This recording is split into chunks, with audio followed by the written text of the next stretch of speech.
किया है, वादा तो पूरा करना पड़ेगा। और 1 साल पहले इस बात की घोषणा जरांगे ने साफ तौर पर कर दी थी कि मैं मुंबई आऊंगा, आजाद मैदान पर आंदोलन करूंगा और आरक्षण तो लेकर रहूंगा। लेकिन देखते हैं कि क्या सरकार मनोज जरांगे की बात को मानती है या फिर यह टकराव लंबा चलता है। बहुत बहुत शुक्रिया करेंगे दोनों मेहमानों का जो मेरे साथ इस चर्चा में बने हुए थे। आगे बढ़ते हैं, बात करते हैं। आपको इसी मराठा आंदोलन के जिक्र की बात कर रहा हूं।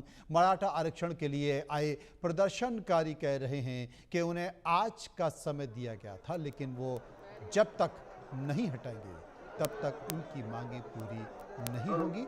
संवाददाता शाहिद की रिपोर्ट। मराठा आरक्षण को लेकर कोर्ट के जरिए 5000 लोगों के लिए कहा गया था, लेकिन ये तादाद अब हजारों में पहुंच गई है।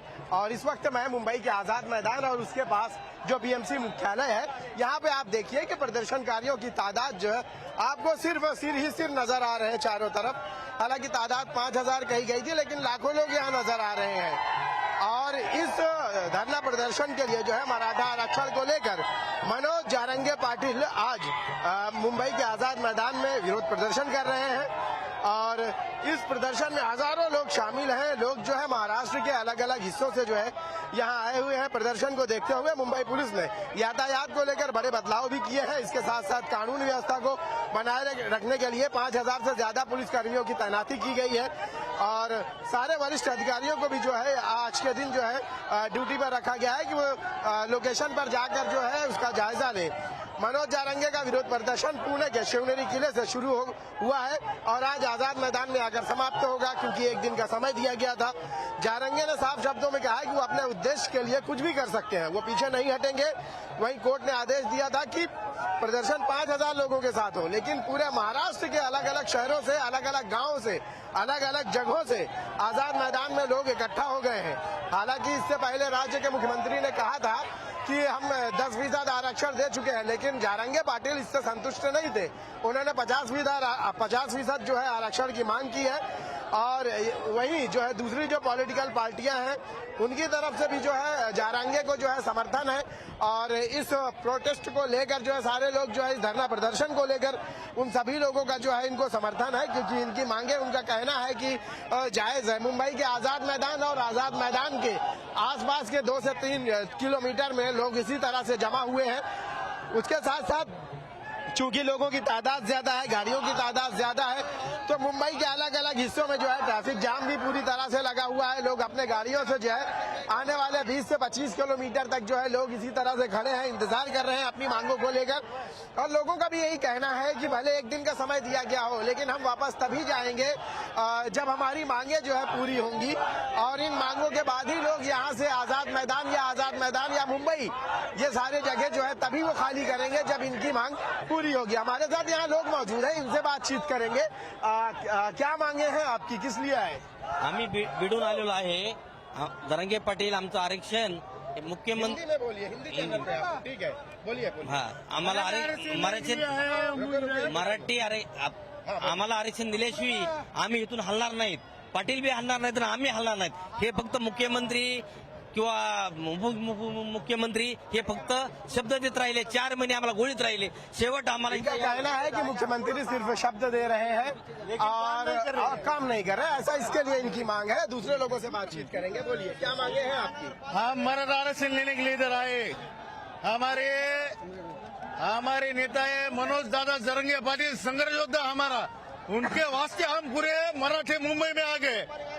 जब तक आरक्षण नहीं मिलता तब तक हम मुंबई नहीं छोड़ने वाली। सरकार ने हमारे को टाइम मांगा था, हमने टाइम दिया। अब हम यहाँ से 2 साल दिया, अब हम हमारे नेता को छोड़ के जाएंगे नहीं। जब तक हमारे मांगे पूरे होते नहीं तब तक हमारे को सरकार ने गोले भी मारे तो हम हिलने वाले से नहीं। ये लोगों का कहना है कि भाई अगर जो है कुछ भी किया जाए, लेकिन जो हमारे मुद्दे हैं, हमारे मांगे हैं, वो पूरी नहीं हुई तो हम यहाँ से नहीं हटने वाले। कैमरामैन विष्णु निर्मले के साथ शाहिद अंसारी, इंडिया न्यूज, मुंबई। उधर उत्तर भारतीयों की पिटाई पर बिहार की जनता आखिर क्या सोचती है, गोपालगंज से आनंद सिंह की रिपोर्ट देखिए। अभी इस वक्त हम मौजूद हैं बिहार के गोपालगंज में। जी हाँ, ये वही गोपालगंज है जिसकी पहचान राष्ट्रीय जनता दल के नेता लालू प्रसाद जी के तौर पे होती है, क्योंकि लालू प्रसाद जी का ये गृह जिला है और लगातार लालू प्रसाद यादव अपने पॉलिटिकल जीवन में उन्होंने हर बार गरीबों के लिए बात की है, गरीबों पे हो रहे अत्याचार की बात की है। और ऐसे में यहाँ पर हमारे साथ काफ़ी युवा मौजूद हैं, क्योंकि बिहार से हर साल लाखों युवा बाहर जाते हैं, बिहार के बाहर जाते हैं रोजगार की तलाश में, अपनी रोजी रोटी की तलाश में, क्योंकि यहाँ पर उनको लगता है कि उनके लिए रोजगार के अवसर नहीं है। और जब वो बाहर जाते हैं तो उनके साथ वहाँ पर अभद्र व्यवहार किया जाता है, उनके साथ मारपीट की जाती है।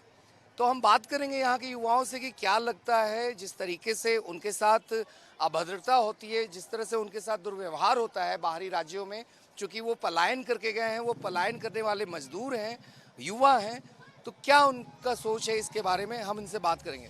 क्या नाम है आपका? दिलीप कुमार यादव। दिलीप जी, पलायन बड़ा मुद्दा है बिहार में। हर साल लाखों युवा बिहार के जाते हैं दूसरे राज्यों में नौकरी की तलाश में और लगातार उनके साथ मारपीट होती है। क्या लगता है बिहार में 25 साल में कुछ बदला है? कुछ नहीं बदला है। जब से नीतीश जी की सरकार है तब से बिहार में कुछ नहीं बदला है। हम लोग को जो भी युवा हैं वो हमारे घर के गार्जियन हैं, चाहे बुजुर्ग हैं, जो भी काम करने जाते हैं बाहर में, क्यों जाते हैं? मजबूरी से जाते हैं, क्योंकि हम लोग को मजबूरी है। यहाँ फैक्ट्री नहीं है, रोजगार नहीं है। जब यहाँ पे रोजगार मिलेगा तो अपना घर छोड़कर, अपना बीवी बच्चा छोड़कर, अपना बेटा छोड़कर हम लोग बाहर क्यों जाएंगे? बताइए, हम लोग बाहर क्या करने जाएंगे? वहाँ पे जाते हैं बाहर में तो लोग बिहारी बोलते हैं, मारते हैं, पीटते हैं। और यहाँ पे रोजगार होता तो हम लोग कोई नहीं मारता, अपने घर में रहते, अपने बीवी बच्चे के साथ कमाते खाते, 10 रुपया कमाते, उसमें खुश रहते हम लोग। लगता है नीतीश जी पास हुए हैं कि फेल हुए हैं रोजगार देने के मामले में? पूरा फेल है, 0/0। जिस तरह से बिहारी लोग के साथ में मार पिटाई होती है, ये जायज है कहीं से भी? कहीं से भी जायज नहीं, एकदम नाजायज है। सरकार पास है इसमें या फेल है? फेल है, 0। क्या लगता है आपको? आप लोग भी जाते हैं बाहर कमाने, तो जब मारपीट होता है तो क्या मन में आता है? जब यहाँ पे रोजगार नहीं है तो बाहर जाके पिटेबे न करेंगे। जब यहाँ की सरकार निकम्मी है, ना ही स्वास्थ्य व्यवस्था अच्छा है, ना ही शिक्षा व्यवस्था अच्छा है, ना ही कोई यहाँ पे प्लांट है, ना ही कोई फैक्ट्री है, तो फिर आदमी बाहर ही न जाएगा कमाने। जी, नीतीश बाबू तो कहते हैं बहुत रोजगार दे दिए यहाँ, तो क्या लगता है वो हकीकत है इसमें? बिल्कुल हकीकत नहीं है। अब हम लोग को पढ़ना होगा तो पास के राज्य उत्तर प्रदेश में जाएंगे। यहाँ पे अगर हमको कोई डिग्री लेना है तो 6 साल लगेगा, बगल में 3 साल में मिलता है। हम खुद पढ़े हुए हैं उत्तर प्रदेश से। यहाँ स्वास्थ्य व्यवस्था इतना खराब है कि कोई भी मरीज हॉस्पिटल पहुँचने से पहले ही मर जा रहा है। हॉस्पिटल में जा रहा है, कोई ना ही डॉक्टर टाइम से मिल रहा है, ना ही दवा मिल रहा है। और रोजगार को तो आप लोग देख ही रहे हैं, बाहर पलायन करना पड़ रहा है। वहाँ पे जा रहे हैं तो भाई वहाँ के जो हैं लोकल लोग हैं तो वो लोग तो अपने लिए लड़ेंगे ही, तो दूसरे राज्य से आए हुए लोगों को पीटेंगे ही। इसमें भी सरकार कोई आवाज़ नहीं उठा रही है। लालू जी हमेशा कहते थे कि बिहारी लोग को कोई हाथ नहीं लगाएगा, तो अब वहाँ बाहर लोग जा रहा है, पिटा रहा है, बिहार के लोगों को पीटा जा रहा है, भाषा नहीं आता है इसलिए पीटा जा रहा है। तो लगता है लालू जी के अलावा और कोई आवाज़ उनका उठाता है? जी, जो है तेजस्वी यादव। अच्छा, हाँ, इसके अलावा नीतीश कुमार तो पूरा फेल्ड हो चुके हैं। हाँ, युवा का धड़कन तेजस्वी। हाँ, गरीबों का मसीहा लालू परिवार। लालू जी के अलावा अब कोई नहीं है जो आवाज़ उठाया? नहीं नहीं नहीं, नीतीश जी लगता है काम किए हैं रोजगार के लिए आप लोग? उनका हवाबाजी है, नीतीश जी का हवाबाजी है बस। क्या लगता है मार पिटाई सही है कहीं? नहीं नहीं नहीं, यहाँ कोई फैक्ट्री होता, पलायन होता तो हम लोग बाहर भीतर नहीं जाते। जो होता वो यहीं पे होता। तेजस्वी कह रहे हैं एनडीए को उखाड़ फेंकेंगे बिहार में, अबरी उखड़ जाएगा। हाँ, एकदम पक्का एनडीए में खड़ेगा। बिहार से लोग बाहर जाता है, उन लोग को पीटा जाता है वहाँ पे, काहे कि आपको भाषा बोलने नहीं आता है।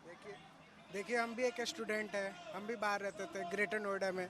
वहाँ पे हम लोग के साथ अलग व्यवहार किया जाता था।